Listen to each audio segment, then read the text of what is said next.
the things that she had to do never happened. So I had to start sending her emails saying, okay, for our discussion today, I'll take care of this and you'll take care of this and we'll be meeting in 2 weeks, because otherwise I needed that paper trail just in case something Absolutely. happened. Just get it in writing.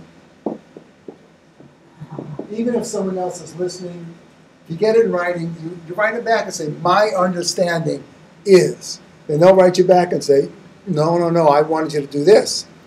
Then you can write it back and say, okay, now let me rewrite this. This is what you want exactly, and this is how much I get paid, and whatever it is. So that will save you more trouble than almost anything else. Just like the girl in the case study, she got killed for that. Okay, I wanted to go over this quickly because I've given you feedback on some of the things that you guys have turned in. And this is typography, or how type looks on the page.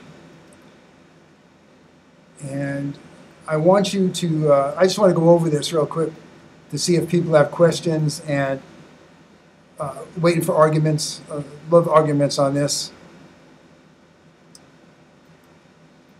So these are the basic guidelines of typography that I ask you to follow. And basically, they are, there's always something in there that would be useful for you. But the first one is, don't use all capitals. Try, use title cases if you can. You know, sometimes you use all capitals, but why not? Why do I say don't use all capitals? What? Anybody? That should only be for like important stuff, or to get a point where it just looks like you're always yelling. Yelling online. It's also harder to read. You know, if you look at something in all capitals, it's hard to read.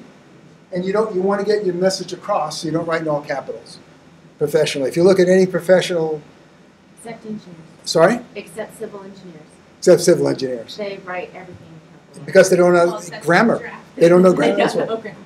One space after a period, any kind of punctuation, only one space after it.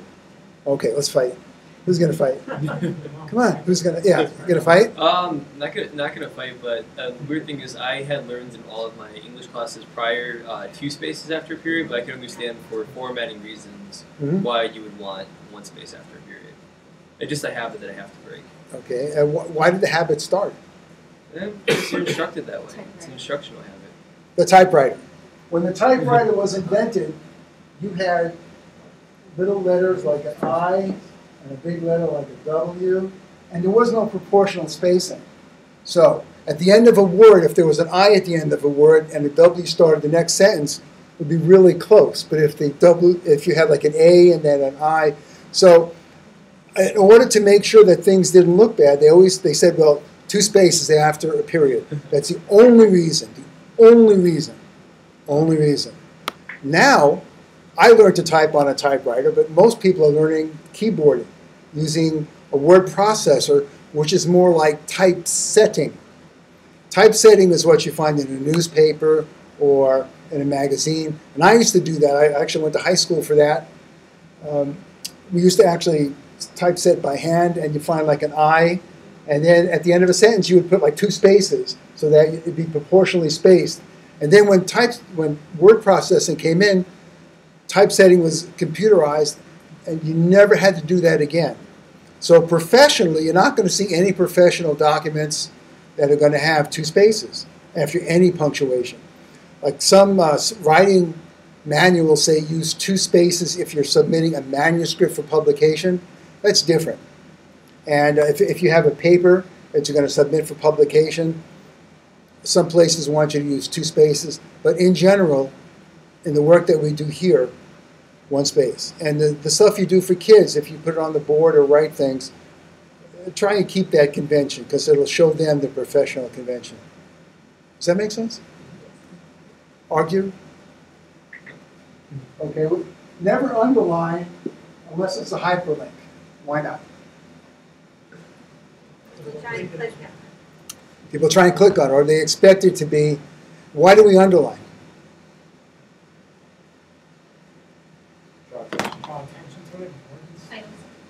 Well, it starts with the typewriter again, T for typewriter, because they couldn't italicize on a typewriter, and that's how you used to put titles.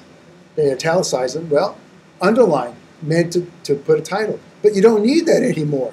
So if you want a title, you can italicize it or bold it, but don't do both. So don't underline. I mean, it really, everybody, even kids like 6 years old, 5 years old, know about the underlining because they're all online. They click on it. And someone last night asked, well, how about the website you go to where there are links but there are no underlines? You ever go to sites like that? They're a little confusing, aren't they? Because you don't know whether to click on something. And the people are pretty much socialized into believing that lines mean hyperlinks. So if you, sorry? I was going to say, don't hyperlinks usually show up like in blue? Like Sometimes. It depends. You could change your preferences to make it anything you want. Sometimes the hyperlinks would be when you put your cursor over the word. Then you're dead because you don't know what to click over.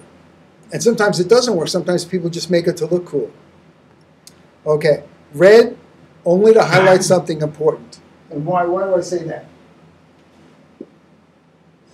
Why do I spend time focusing on the color red? Draws the attention of the person reading. Well, doesn't any color draw attention? Not like the red. The red. Yeah. It's kind of like a cultural thing, at least for Red most of means- us who, all grew up Yeah. in the US. Stop signs are red. All red, yeah. Stop Red signs are means red. stop. And so red is like your friend. It's a super color. So you keep it in your back pocket. Really, when you want to highlight something, use red. You can draw an arrow to something. If you have a big diagram, you can use red to distinguish what it is that you want instead of a black. Or I've got black here. This is all black text. But kind of in a black box around it. It's not quite the same as if I had red. And so be judicious in how you use it. So that's all I say. I mean, don't write lots of paragraphs in red, and just be careful. And be careful with multicolored text, because some people think because you can do it, you should do it. Just because you can do it doesn't mean you should do it, right? Because you can do all sorts of stuff on the computer, but you got to know how to use it effectively, or else you can just, you'll see kids do that. You'll see kids make presentations, and there'll be all sorts of multicolors. Plus, they'll have sounds. They'll put in bullets, and it just, and they think it's cool. But you would say it's not cool, right? It's funny because they'll spend more time like making it sound like the sounds and like everything, but then there'll be like spelling mistakes all over the whole thing. And it's like if you spend just a little bit more time trying to actually make it look better and not worry about that other junk, make a better product. Excellent, yeah. Yeah, we just did a compare-contrast paper on Sturbridge Village and Rocky Hill. A student of mine, we had the introduction, paragraphs, 2 paragraphs, conclusion. Every paragraph was a different color. Well, if you look at some websites, not in this class, but other classes, you look at some websites, you'll see the same thing, like the green and the red. One other thing that Vinny mentioned, and that's like spelling and some other things. The way to deal with that using typography is, so say some kids spell some words wrong, and we had this in Alaska. So what I did was I took the paper and I would put it up on the board and I'd have people read it as a communication. And they'd be reading and they say, what is that word up there? What is that? Oh, special? But is that how you spell special? And so what would happen would be, it's not you're spelling incorrectly. It's you're not communicating well. You spell incorrectly, if you do stuff like that, you're interrupting communication. And that's all we care about. We don't care. We're not putting down points for you making mistakes. It's not that. You just want to get your message across. So we did that pretty much all the time. There were some problems with, we had a lot of college kids who were educating the villages, and they really didn't know English well. So instead of just correcting the English, we would put stuff up there and kind of work on papers together, and people would see that it is important to spell, but not because we want to be bigger than you and correct you, but it's because we want to you want to get your ideas across. So that's why typography, again, is to help you get your ideas across. Bold and italics, only for highlighting. I use black. Bold and italics, only for highlighting. Never use bold and italics together. It's like hitting a nail with two hammers. Bold and italics make things stand out. You don't need two together, just one or the other. And if you write paragraphs in italics or in bold, basically it takes away the power of making something stand out. It's like if everybody came in here with nose rings, you know, you went home, you got a nose ring, everybody came in, it would look normal. But if only one person came in, and he volunteers to come in. If one person came in, then you'd say, well, the person would stand out. Does that make sense?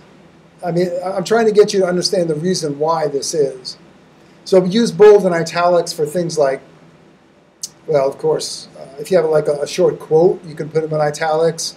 Or if you have titles, bold. Or if you have categories, use bold as well. Or section titles. Other than that, just use regular text. Look at any book, any textbook or any journal, see how they are.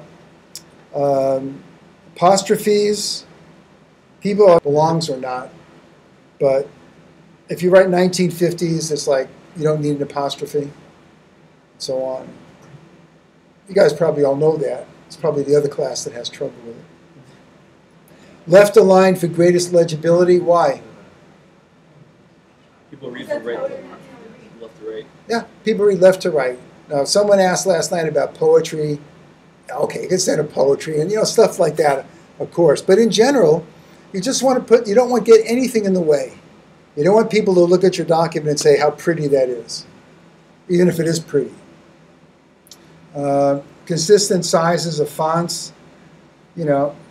Just make sure that if the title is size 42 times whatever you use, that every title is the same size, that the text is the same size, pretty much. Usually two sizes smaller or one size smaller. Try and put it on one line if you can. If not, then you can always rewrite. Or if you have like a lot on one line, then just use maybe 2 or 3 slides instead of just one slide with a lot of stuff on it. So people don't pay attention when you have a lot of stuff on it like this. And don't use decorative graphics. Don't throw in, you ever see those animated GIFs where people are kind of going like this? Don't use that.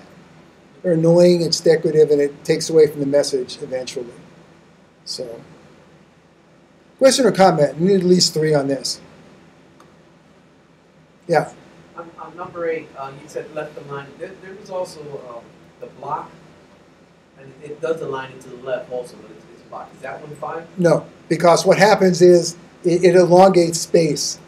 So in general, you'll see that when they do readability tests, they find out that the best readability is left aligned with jagged edges, as opposed to like the box. And you find some text like that with the box, but a lot of them won't because it's less readable. They'll give tests to people, and they'll say, read this paragraph, read that paragraph, answer these questions, answer those questions. And it's when you just have the regular left align is when people seem to do the best. So, and you get those awful looking, like if you have only 2 words on a line, I mean, it looks real strange. 2 more questions. Isn't that how magazines and newspapers are printed though? Some are. Some are, but usually they have, there's enough words on the line so it doesn't look like there's any big spaces. Check them out. Look at them. You're not going to. It's distracting, especially if there's a picture and then you have that big space. Like if there's a picture, then there's not enough space. Yeah. But professionals know what they're doing, and so they, whatever their standard style is, they may have like 6 words per line, whatever it is, and they would. I used to work at a newspaper, and there were certain conventions that you always followed, and because that was a long time ago. I don't know what they do these days. One more question or comment.